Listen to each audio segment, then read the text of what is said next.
The 7 levels of Hollywood power, explained. Level 1, the pawn, Anya Taylor-Joy. Anya Taylor-Joy appears on billboards and in some of the biggest films of recent years, but none of that means she controls her trajectory. Robert Eggers plucked her from over 1,000 video submissions for The Witch in 2015, and that pattern has defined everything since. M. Night Shyamalan cast her in Split and Glass, George Miller handed her Furiosa, and Netflix turned her into a household name with The Queen's Gambit, which 62 million households watched in its first month. Golden Globe winner, SAG Award winner, and for all of that, she took home between $500,000 and $696,000. The most watched limited series in Netflix history at the time paid her less than $1 million. When she voiced Princess Peach in the Super Mario Bros., the film grossed $1.36 billion worldwide, and her paycheck came to $1 million. No production company exists under her name. No first-look deals sit on her desk, and no seat at the table where decisions get made belongs to her. Dior, Tiffany, and Jaeger-LeCoultre pay her to wear their products, pushing her net worth to between $7 and $12 million. In terms of actual Hollywood power, she waits for the phone to ring just like she did 10 years ago, and the only difference now is that more people know her name when it does. I feel most creative when I'm being creative? Or when I'm barefoot, actually. Jacob Elordi. Jacob Elordi took a different route to the same destination. He showed up in Los Angeles from Australia with somewhere between $400 and $800 in his pocket, eventually sleeping in his car before booking Euphoria. Netflix's Kissing Booth franchise gave him visibility with teenagers, but earned him zero industry respect. And that's when he did something smart. Directors with serious reputations started getting his attention. Sofia Coppola cast him as Elvis Presley in Priscilla, Emerald Fennell made him the magnetic center of Saltburn, and Coppola reportedly picked him partly because of his effect on women. Whatever that means, it worked. Saltburn became a cultural moment that had everyone talking about Barry Keoghan's bathtub scene and Elordi's magnetic screen presence. He earned a BAFTA nomination, and now Guillermo del Toro has him lined up for Frankenstein. None of that changes where he actually stands in the hierarchy. No production company, no back-end deals that let him share in profits, and every job still depends on a director deciding he's the guy. When someone offered him Superman, he turned it down, calling it too much and too dark. His net worth sits around $4 to $5 million, and the moment directors stop choosing him, the phone stops ringing. That's the reality of level 1. When I think of a crush, I think like Legolas. So like pure and fine, I don't know. Where am I going with this? Sydney Sweeney. Sydney Sweeney stands as the most interesting case at level 1 because she's actively trying to climb out of it. At 12 years old, she put together a 5-year business plan in PowerPoint to convince her parents she was serious about acting, and that tells you everything about how she approaches her career. Her Euphoria salary started between $25,000 and $44,000 per episode in Season 1, then climbed to $350,000 total for all 8 episodes of Season 2. Anyone But You changed things when the romantic comedy grossed $220 million worldwide on a $25 million budget, proving she could open a movie. Here's where she really stands in the hierarchy. Reportedly, she agreed to take a supporting role in Madam Web, a movie that flopped, just to get Anyone But You greenlit in the first place. Trading a bad project for a good one is negotiation from weakness. She founded 50/50 Films and landed major brand deals with Ford, Laneige, and Miu Miu, and IMDb named her the most popular star of 2024. Her net worth has climbed to around $40 million, but until she can finance projects without making those trades, she's playing by someone else's rules. Don't understand, Nate, is I am crazier! That's not something to be fucking proud of, Cassie! No, but it is something you should be scared of. Level 2, The Negotiator, Scarlett Johansson. Scarlett Johansson became the face of Level 2 when she sued Disney. On July 29, 2021, Johansson filed a lawsuit claiming Disney breached her contract for Black Widow. Her deal guaranteed a wide theatrical release, meaning at least 1,500 screens with an implied 90 to 120-day window before the film went anywhere else. Disney released Black Widow simultaneously in theaters and on Disney Plus during the pandemic, and Johansson's compensation was heavily tied to box office performance. She claimed the dual release cost her around $50 million in bonuses. Disney's response accused her of showing callous disregard for COVID-19's effects while revealing she'd already been paid $20 million. The industry rallied behind her anyway. CAA's Brian Lord called Disney's response shameful, and 2 months later Disney settled for a reported payout exceeding $40 million. Her MCU salary progression tells the real story. $400,000 for Iron Man 2, around $1 million by The Avengers, and $20 million by Age of Ultron. Total MCU earnings, between $60 and $105 million. She's the highest-grossing lead actress ever, with over $14 billion in worldwide box office. As she told Marie Claire, "Just because I'm the top-grossing actress of all time does not mean I'm the highest paid. I've had to fight for everything." Mark Wahlberg. Mark Wahlberg showed a different kind of negotiation, the kind that happens behind closed doors and doesn't always look good in the daylight. December 2017 brought Ridley Scott's decision to reshoot All the Money in the World, replacing Kevin Spacey with Christopher Plummer after the accusations went public. The entire cast returned for about 10 days of additional filming. Michelle Williams, one of the leads, received roughly $80 a day, totaling less than $1,000. Mark Wahlberg, represented by the same agency, walked away with $1.5 million. The mechanism was a clause, giving Wahlberg co-star approval rights, and reportedly, he refused to approve Plummer's casting until he was guaranteed the additional fee. The math was staggering, 1,500 times more than Williams for identical work. When the story went public, backlash came immediately from Jessica Chastain, Judd Apatow, and others. Within days, Wahlberg announced he was donating the $1.5 million to the Time's Up Legal Defense Fund in Williams' name. The episode revealed something important about Level 2. These actors know exactly what their contracts allow and use every bit of leverage available, whether or not it looks fair. Wahlberg's net worth today sits between $300 and $400 million, built on acting plus a business empire including Wahlburgers, F-45 training, and car dealerships. Robert Downey Jr. Robert Downey Jr. changed how the entire industry thinks about star compensation. When Marvel cast him as Iron Man in 2008, his well-documented personal troubles meant the studio could lowball him to $500,000, but his contract included back-end points. Iron Man grossed $585 million, and suddenly that back-end was worth a fortune. By the Avengers, Downey negotiated a $10 million base plus back-end, pushing total earnings between $50 and $80 million on a film that grossed $1.5 billion. Iron Man 3 brought another $50 to $75 million. For Avengers Endgame, he secured $20 million plus 8% back-end, translating to roughly $75 million. Total MCU earnings, between $435 and $500 million. The most important negotiation happened in 2013 before Age of Ultron. Downey went on The Daily Show and hinted at retirement, saying they'd need to renegotiate. An anonymous source told Deadline he had real power and balls of steel. What made Downey different is that he refused to sign until Marvel agreed to raise his co-stars' salaries too. He used leverage to lift everyone else. His Oscar win for Oppenheimer in 2024 and his reported $80 to $100 million deal to return as Dr. Doom confirmed his leverage isn't going anywhere. We give you the one person who could play Victor Von Doom.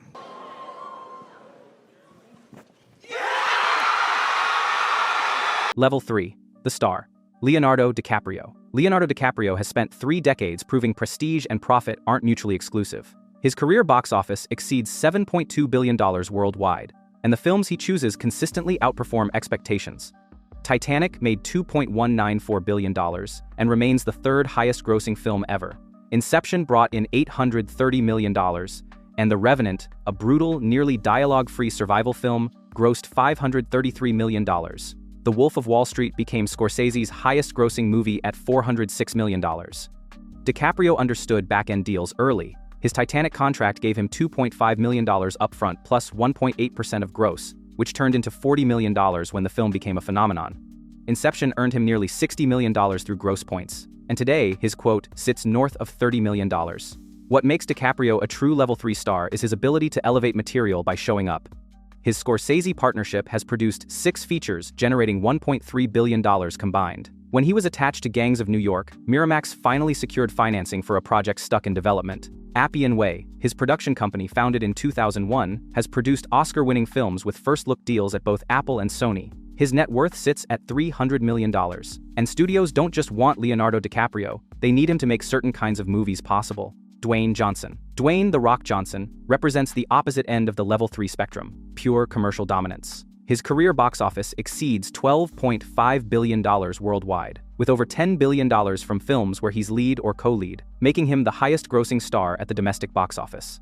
The industry calls what he does to struggling franchises franchise Viagra. When he joined Fast and Furious for Fast 5, the franchise jumped from $363 million to $626 million. Jumanji: Welcome to the Jungle grossed $962 million, and the sequel added another $800 million. Forbes has named him highest-paid actor 5 times. His 2024 earnings totaled $103 million, and Red One paid him $50 million, the largest fee-plus buyout in streaming history. $7 Productions, founded in 2012, takes its name from when he was cut from the Canadian Football League and had $7 in his pocket. His real wealth comes from outside Hollywood. Teremana Tequila is valued between $2 and $3 billion after selling 1.4 million cases in its first 16 months, the fastest liquor launch in industry history. His Under Armour deal pays $25 million annually, and his 391 million Instagram followers make him the most followed American male. Net worth, $800 million, with analysts believing Teremana could push him past billionaire status. Zendaya. Zendaya is the clearest example of a star whose power is actively being built. At 28, she's anchored some of the decade's biggest films, with her Spider-Man trilogy grossing over $4 billion combined, and No Way Home alone bringing in $1.916 billion, the sixth highest grossing film ever. Dune, Part 2 added another $714 million. The film that proved she could carry a project solo was Challengers in 2024, a tennis drama with no superheroes that grossed $96 million worldwide. According to post-track data, 55% of audiences said they bought tickets specifically because of Zendaya, making it the highest-grossing tennis film in American history. Her salary progression tells the story: $300,000 for Spider-Man, Homecoming, around $10 million total for No Way Home, and $10 million for Challengers, her highest payday yet. Her Euphoria Season 3 salary is reportedly $1 million per episode. Back-to-back Emmys at ages 24 and 26 made her the youngest ever Outstanding Lead Actress winner. Brand partnerships with Valentino, Louis Vuitton, Bulgari, and Lancôme extend her presence beyond film. Christopher Nolan has cast her in The Odyssey, alongside Tom Holland. Her net worth sits between $22 and $30 million. Modest compared to DiCaprio, but her trajectory is undeniable. Level 4. The producer. Brad Pitt. Brad Pitt built the gold standard for actor-driven production. Plan B Entertainment, founded November 2, 2001, has become the independent production company with the most Oscar nominations and wins in Hollywood. 3 Best Picture wins tell the story: The Departed, 12 Years a Slave, and Moonlight. 10 Best Picture nominations overall, including The Tree of Life, The Big Short, Selma, and Minari. After his divorce from Jennifer Aniston in 2005, Pitt became sole owner and reshaped the company around prestige projects that wouldn't exist without his involvement. Damon Lindelof put it simply: they are using their clout and Brad's notoriety to make movies that wouldn't be made otherwise. December 2022 brought French conglomerate Mediawan acquiring 60% of Plan B at approximately $300 million valuation, with Pitt retaining significant ownership and operational control. The company holds first-look deals with Warner Brothers, Amazon MGM Studios, and MGM. Recent productions include Bob Marley, One Love, and Beetlejuice. Beyond Hollywood, Pitt owns Chateau Miraval, purchased for $60 million, and now valued between $164 and $500 million. His net worth sits between $400 and $450 million, but more than money, what Pitt built is the ability to champion stories studios might overlook and push them to the Oscars stage. I want to thank my co-stars, Leo, Margot Robbie's feet, Margaret Qualley's feet, Dakota Fanning's feet. Seriously, Quentin has separated more women from their shoes than the TSA. Margot Robbie. Margot Robbie took a different path to the same destination. Lucky Chap Entertainment started in 2014 in a shared London flat, founded with her now husband Tom Ackerley, along with Josie McNamara and Sophia Kerr. The mission was specific: promoting female stories from female storytellers. Barbie turned Lucky Chap into a powerhouse. When Robbie pitched Mattel's CEO, she compared Barbie and Greta Gerwig to dinosaurs and Spielberg, then predicted the film would gross $1 billion. She was wrong. It made $1.44 billion worldwide, becoming the highest-grossing Warner Brothers film ever and highest-grossing film by a solo female director. Robbie's compensation reflected her position as both star and producer: $12.5 million salary equal to Ryan Gosling's, plus back-end bonuses totaling approximately $50 million. Forbes named her the highest-paid actress of 2023, with $59 million. Barbie wasn't Lucky Chap's first success. Tanya grossed $53.9 million on $11 million and won Allison Janney a Best Supporting Actress Oscar. Promising Young Woman won Best Original Screenplay. Saltburn followed in 2023. After Barbie, Warner Brothers formalized a first-look deal in 2024, and the company has expanded internationally through a joint venture with Mediawan. Robbie's net worth is $60 million, but the real value is what she's built. She no longer has to trade bad projects for good ones. Ryan Reynolds. Ryan Reynolds turned Maximum Effort into something Hollywood had never quite seen: a hybrid production company and advertising agency, generating content, selling products, and accumulating equity stakes all at once. The story starts with Deadpool. Reynolds had been attached since 2004, and after a disastrous 2009 appearance in X-Men Origins, Wolverine, director Tim Miller created test footage to prove the concept.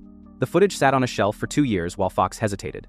July 2014, it leaked online, and within 24 hours, Fox greenlit the film. Reynolds didn't admit he was behind the leak until September 2025, confessing, "Yes, I cheated a little, but I think I was onto something." The Deadpool franchise has grossed $2.9 billion, with the first making $782 million on $58 million. Deadpool and Wolverine brought in $1.338 billion, the highest-grossing R-rated film ever.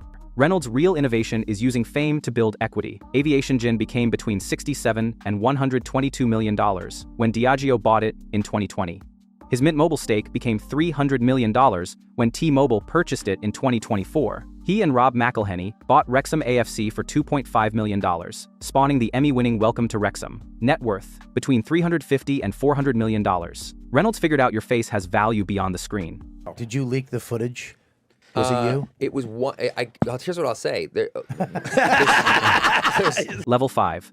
The Mogul, Tyler Perry. Tyler Perry achieved something unprecedented. Complete debt-free ownership of a major film studio without a single outside investor. Tyler Perry Studios sits on 330 acres of Fort McPherson in Atlanta, purchased in 2015 for $30 million, despite being appraised at $75 million. Industry observers called it a sweetheart deal. Perry then invested $250 million of his own money to transform it into a complex with 12 purpose-built sound stages, 40 historic buildings, and permanent standing sets, including a White House replica and a 16,000-square-foot mansion. The real power isn't buildings, it's what Perry owns. He finances productions without studio backing and retains 100% ownership of everything. Over 22 films, more than 2,000 television episodes, and 24 stage plays. His Medea franchise alone generated over $1 billion across 14 films. A 2017 Viacom-CBS deal is worth $150 million annually, plus a 25% equity stake in BET+. Economic impact: over 4,000 jobs, $60 million annual payroll, and $800 million flowing into Georgia's economy. Forbes confirmed his billionaire status in 2020, with current estimates between $1 billion and $1.4 billion. Perry explained how he pulled it off. "Ownership was easy because I was underestimated. They said, sure, you can own it. They didn't think it'd be worth anything." So ownership was the key, man. Ownership. Everything in my life. I own every play, every movie, every character, every TV show. It's all owned by me. And that is what has set the difference of me being able to say, I'm going to set a path where I can open the door for everybody else. Absolutely. Or waiting for somebody to give me a job. Reese Witherspoon.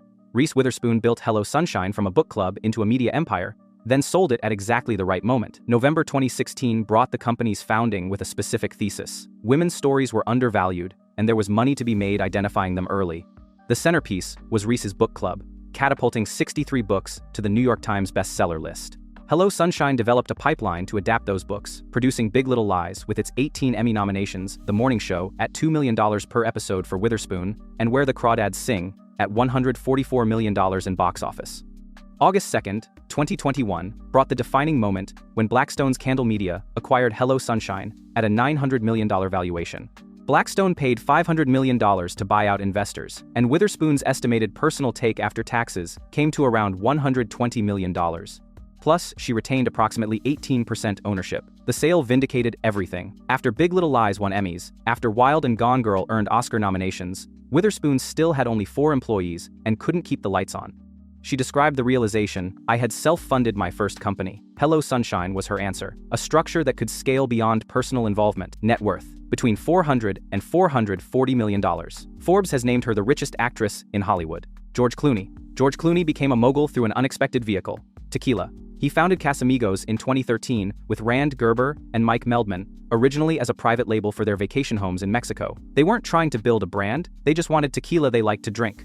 June 2017 brought Diageo's acquisition for $700 million upfront, plus up to $300 million in performance-based earnouts, potentially $1 billion total. Clooney's estimated share from the upfront alone, at least $233 million. By 2022, Casamigos became the fastest-growing spirits company in its category. Clooney's reaction captured the accidental nature. "If you asked us 4 years ago if we had a billion-dollar company, I don't think we would have said yes." Smokehouse Pictures, founded in 2006 with Grant Heslov, has produced Prestige Fare. Argo won Best Picture in 2012, and Good Night and Good Luck received 6 Oscar nominations. Clooney has directed 9 films and remains the only person besides Walt Disney nominated for Academy Awards in 6 different categories. Net worth: approximately $500 million. What makes Clooney level 5 rather than level 4 is scale and diversification. The tequila money puts him in a category where Hollywood work is almost a side project compared to his beverage empire. Money would go on the screen and gamble on the movie being good. If it's good, maybe you make some money. If not, in doing so, I decided that I'd have to focus on other forms of business. I'd have to have a way to make sure and ensure that I could make a living if this didn't work out. I bought a house in Mexico with Randy, and then we started making our own tequila down in Jalisco. Started off as gifts for our friends. Oprah Winfrey. Oprah Winfrey invented the playbook everyone at Level 5 follows. When the Oprah Winfrey Show went into national syndication in 1986, she made a decision that would define her career. She insisted on owning the show through Harpo Productions rather than accepting a salary. That first year generated $125 million in revenue, and Oprah's cut came to $30 million. By 2011, at the peak of the show's run, she earned $315 million annually. She became the first black female billionaire in 2003, at age 49. The O Network launched January 1, 2011 as a 50-50 joint venture with Discovery. O Magazine generated $1 billion in consumer revenue. Her investment power became legendary when she purchased 10% of Weight Watchers in 2015 for $43.2 million at around $7 per share, with the stock eventually climbing to $75, pushing her stakes value past $430 million. Business interests include True Food Kitchen and Oatly. Forbes estimates her net worth between $3.1 and $3.2 billion, with some sources citing $5 billion. What Oprah understood before anyone else in entertainment is that fame is a depreciating asset unless you convert it into ownership. She converted it better than anyone in history. You never want to be in a position where something is that important to you to do, and you can't do it because the boss says you can't. The fact that I had not been allowed the time for The Color Purple is the reason why I made the decision to take the risk to own my own show. Level 6. The Auteur. Christopher Nolan. Christopher Nolan demonstrated exactly how much leverage a Level 6 filmmaker holds when he walked away from Warner Brothers in late 2020. The studio announced its entire 2021 slate would debut simultaneously in theaters and on HBO Max, and Nolan called the decision a real bait and switch and took his next project elsewhere. Universal won the bidding war for Oppenheimer by agreeing to extraordinary terms: 15% of first dollar gross, meaning Nolan earned money before the studio recouped a cent.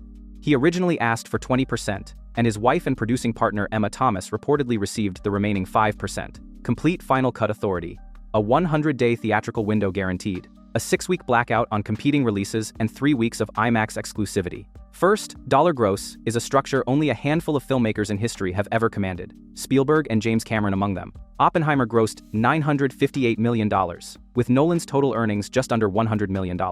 He won his first Academy Awards for Best Director and Best Picture. His career box office exceeds $6 billion across 12 films. On set, his control is absolute. Cell phones banned, film over digital, practical effects over CGI, no second unit. Every frame in his movies is shot by him personally. Quentin Tarantino. Quentin Tarantino has operated with final cut authority since 1993, when his original Miramax contract granted him reserved rights. These rights were carefully identified, bargained for, and memorialized in his deal, including print publication rights, screenplay publication rights, and theatrical and television sequel rights. When Harvey Weinstein fell and Miramax changed hands, Tarantino's reserved rights survived because they belonged to him, not the studio. That level of contractual protection is almost unheard of for a director who signed before having any real leverage. His career box office exceeds $1.9 billion, built entirely on original properties he wrote and directed himself. No franchises, no adaptations, no sequels except Kill Bill, Volume 2. What makes Tarantino unique at Level 6 is his self-imposed constraint: only 10 films, then retiring. "I like that I will leave a 10-film filmography," he explained. 10 and done, leaving them wanting more. 9 films exist so far by his count, treating both Kill Bill volumes as a single work. His announced 10th, The Movie Critic, was canceled in April 2024 after a change of heart. The artificial scarcity around his filmography has only increased his mystique and leverage, and every Tarantino film is treated as an event precisely because there are so few of them. I'm probably only going to make 10 movies, so I'm already planning on what I'm going to do after you said that. this, so you're going to, are you seriously only going to do that's 10? why I'm counting them. That's why the 8th film by Quentin Tarantino has 2 more left. Yeah. Greta Gerwig. Greta Gerwig achieved Level 6 status faster than anyone in recent memory. Lady Bird in 2017 cost $10 million and grossed $79 million while earning 5 Oscar nominations. Little Women in 2019 made $218 million. Barbie earned $1.44 billion and became the highest-grossing film ever directed solely by a woman. That progression from indie darling to billion-dollar blockbuster in just 6 years gave Gerwig leverage that would normally take decades to accumulate. Before Barbie even opened, Netflix signed her to write and direct at least 2 Chronicles of Narnia films. The first, an adaptation of The Magician's Nephew, is scheduled for release on December 25, 2026, with a reported budget of approximately $200 million. The cast includes Daniel Craig, Carey Mulligan, and Meryl Streep. Gerwig secured something Netflix rarely grants, a theatrical window. The film will play in IMAX theaters starting November 26, 2026, for at least 2 weeks before moving to streaming. That concession demonstrates just how much Netflix wanted Gerwig attached.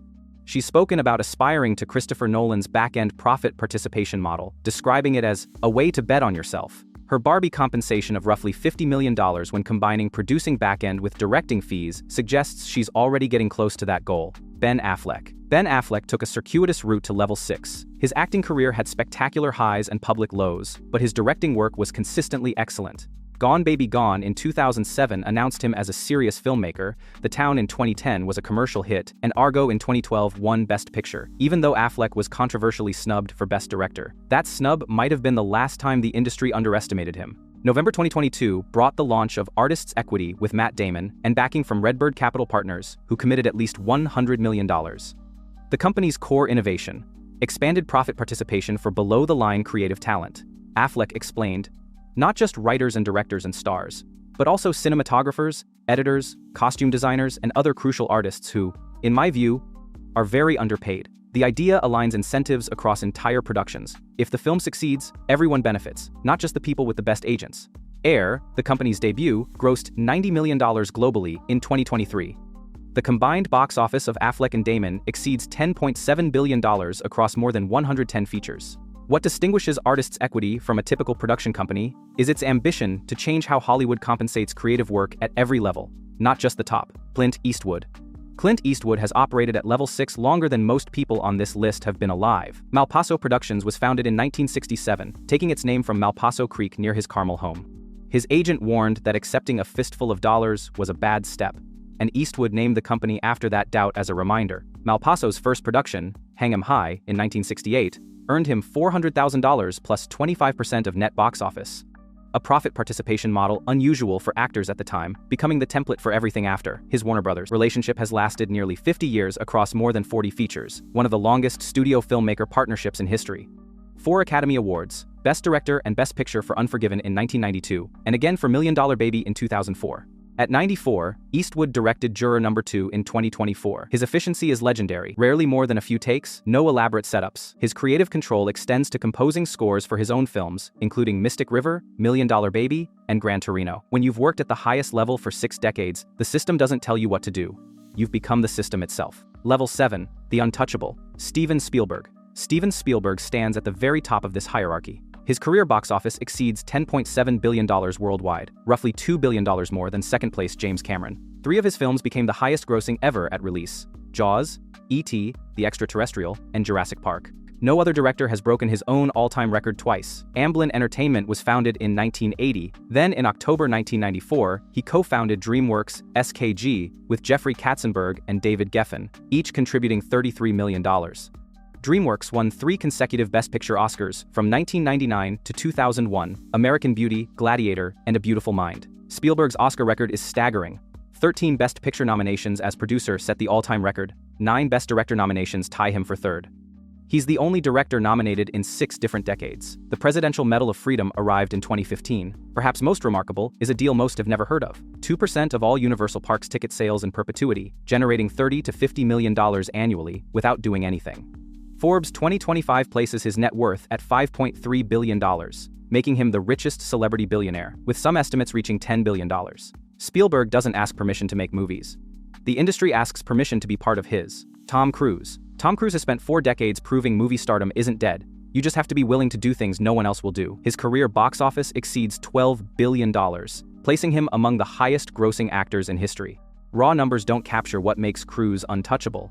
It's the way he's preserved theatrical experience when everyone else abandoned it. During the pandemic, when studios sold films to streaming, Cruise refused. He held Top Gun: Maverick for theatrical release, waiting over 2 years for audiences to return. Maverick grossed $1.496 billion, his highest-grossing film ever.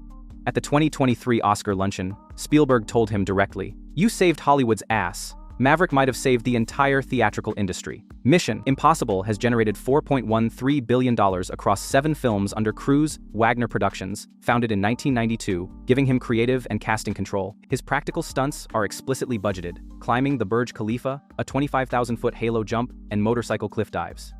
The Hollywood Reporter noted studios can only hope to influence Cruise. November 2025 brought an honorary Academy Award, net worth approximately $600 million. But more than money, Cruise possesses absolute conviction that movies should be seen on the biggest screen possible, and willingness to risk his life to make it worthwhile.